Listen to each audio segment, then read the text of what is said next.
melakukan penggalian parit. Waktu itu belum dikenal dalam Islam. Memang Islam kan waktu itu tidak biasa perang. Orang kafir, orang Quraisy biasa perang. Orang Islam diganggu terus. Setelah hijrah, baru 3 tahun hijrah baru diizinkan. Kalau kamu diganggu, ya pertahankan. Boleh membalas, tapi sekadar pembalasan sama dengan tindakan mereka. Nah, waktu itu kan diancam kafir Quraisy, ya, sepakat dengan orang-orang Madinah, Ahlul Kitab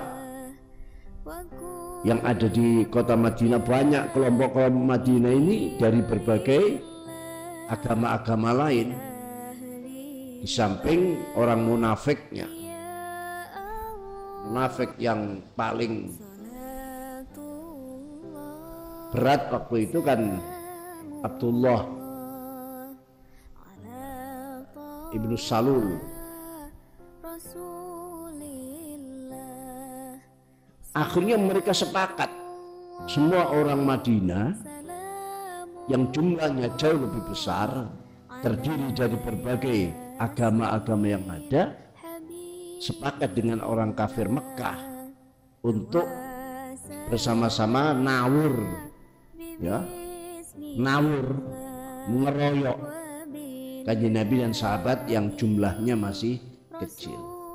Akhirnya sahabat Salman Al-Farisi, yang beliau itu dari bukan Arab, sahabat Salman itu dari Persia, ya. Sekarang jadi Iran, jadi lah punya pengalaman di Persia itu kalau perang, antara lain strateginya di samping benteng juga membuat parit untuk menghalangi, mengurangi atau memperkecil musuh bisa masuk. Akhirnya Rasulullah setuju, digalilah seputar Madinah ini,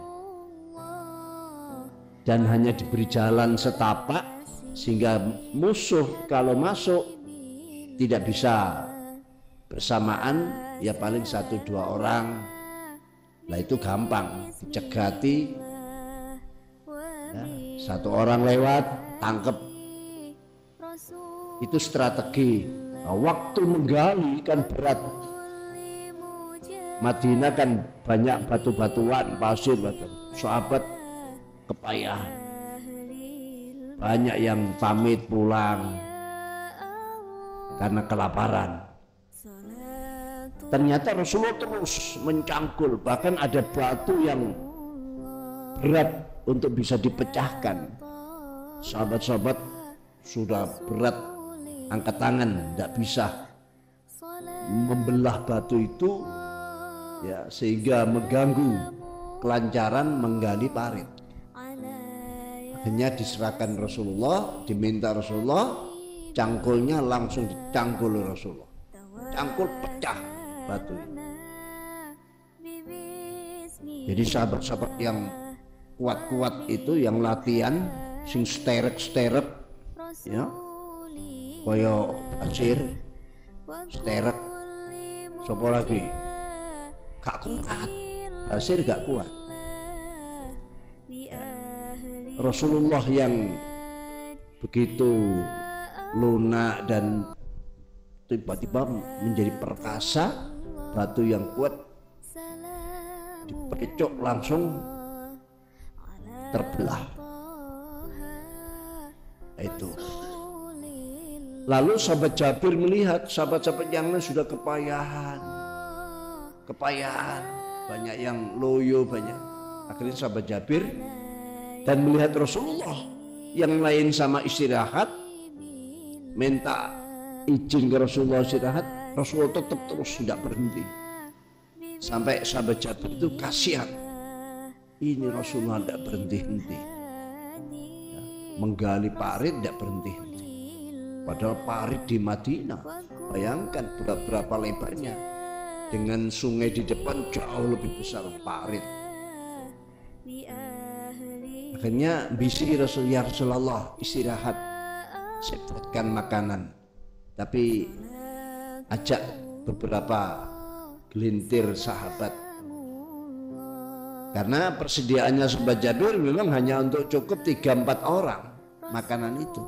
Karena melihat Rasulullah seperti itu, kasihan. Rasulullah mungkin 2-3 hari tidak dahar, kerja terus. Loh kok begitu Rasulullah menyetujui, manggil sahabat-sahabat, ayo ke rumah Jabir, ayo ini ada makanan, ke rumah Jabir. Orang sedang kelaparan, ya ditawari makan, wah semangat semua ke Jabir.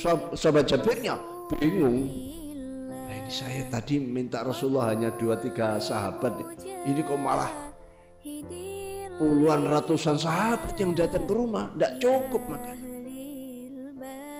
Lalu istri Jabir, sahabat Jabir diberitahu, gimana ini Dek, saya hanya mengundang Rasulullah karena kasihan, ya sepertinya Rasulullah belum dahar beberapa hari, kok malah Rasulullah ngejak.